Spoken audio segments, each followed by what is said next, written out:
শান্তিপুরের শপিং শেষে চলে গিয়েছিলাম বৌদি ভাইয়ের কাকার বাসায়। তো তাদের যে আন্তরিকতা তাতে আমি ভীষণভাবে মুগ্ধ হয়ে গিয়েছি। নমস্কার, কেমন আছেন সবাই? আমার চ্যানেলের নতুন আরেকটি ভিডিওতে আপনাদের সবাইকে স্বাগতম। আমরা শান্তিপুরের শপিংগুলো শেষ করে চলে গিয়েছিলাম বৌদি ভাইয়ের কাকার বাসায়, যেমনটি যাওয়ার কথা ছিল। তো এই তো চলে আসছি কাকার বাসায়। তো বাড়িটা ভীষণই সুন্দর।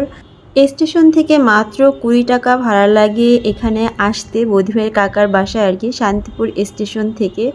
তো এখানকার জায়গাগুলো না খুবই নিরিবিলি, একদমই কোনো সাউন্ড নেই, মানে খুব আরামসে এখানে বসবাস করা যায়। বসবাসের জন্য ভীষণই ভালো। ওইদিকে না বড় পেঁপে গাছ দেখলাম, মানে বড় পেঁপে গাছ বলতে গাছের পেঁপেগুলো বড়। চলুন আপনাদেরকে একটু দেখিয়ে নিয়ে আসি। তো পেঁপেগুলো বেশ বড় সাইজের ছিল। তো এখন হচ্ছে আমরা ঘরের মধ্যে যাব, কারণ বাহিরটাতে এত বেশি রোদ আর প্রচণ্ড পরিমাণে গরম পড়েছে। তো যাই হোক, এই যে দেখতেই পাচ্ছেন প্রচুর রোদ উঠেছে। তো এই তো আমরা ঘরের মধ্যে চলে আসছি। আর এসে যেটা আর কি থাকে, সবাই অনেক দিন পরে দেখা, সবাই সবাইকে প্রণাম করছে আর কি। যাই হোক, আমিও সবাইকে প্রণাম করলাম। তো তারপর হচ্ছে মাওইমা আর কি, বৌদি ভাইয়ের কাকি, তো সে হচ্ছে আমাদের সবার জন্য শরবত করতেছিল। তো এটা গরমের মধ্যে না ভীষণই দরকার ছিল, একদম ঠান্ডা ঠান্ডা শরবত। তো খেতে আমাদের খুবই ভালো লেগেছে। আর বৌদি ভাইদের কাকাদের কথা কি বলবো, তাদের আতিথেয়তা আমাদেরকে মুগ্ধ করেছে, মানে এত আন্তরিক, মানে যা বলে শেষ করার মতো না। এখন হচ্ছে মাধুর্য একটু ছাদে যাবে, আর সাথে গিয়েছিল মাধুর্যর মামিমণি, আমি যাই নাই। তো ছাদে গিয়ে দেখে রোদের জন্য ছাদে পাই দেওয়া যাচ্ছে না। তো ও আবার চট করে ছাদ থেকে নেমে এসেছে। তো এই সাইডে কিছু অ্যালোভেরা গাছ ছিল। তো এই যে দেখেন কি পরিমাণে রোদ, রোদ দেখে একদম পালানোর মতো অবস্থা মাধুর্যর।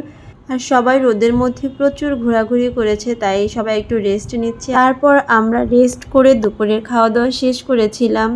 মামা অনেক ধরনের জিনিস রান্না করেছিল। তো যাই হোক, আমরা পেট পুড়ে খেয়ে তারপরে বিকেলবেলা রোদটা যখন একটু পড়েছে তখন আমরা একটু ঘুরতে বের হইলাম। তো সাথে হচ্ছে মাওইমা, তালই মশাই, বোনেরা সবাই এসছিল, মানে আমাদেরকে ঘুরে দেখানোর জন্য। আর তালই মশাই তো পুরোটা সময়ই দিয়েছিল, সে কাজেও বের হয়নি।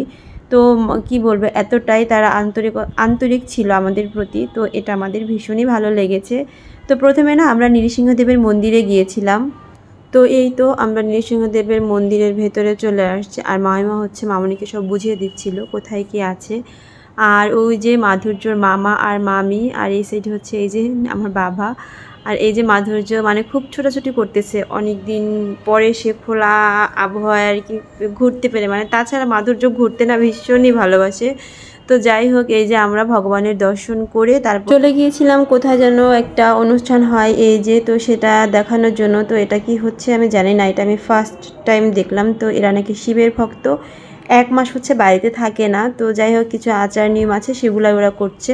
এরপর আরও বেশ কিছু জায়গায় ঘুরে আমরা একদম রাতে ট্রেনে হচ্ছে বাড়ি ফিরছিলাম। তো এই ছিল আজকের ভিডিও। আমার ভিডিও ভালো লাগলে আমার চ্যানেলটি প্লিজ সাবস্ক্রাইব করবেন। ভালো থাকবেন, সুস্থ থাকবেন, টাটা।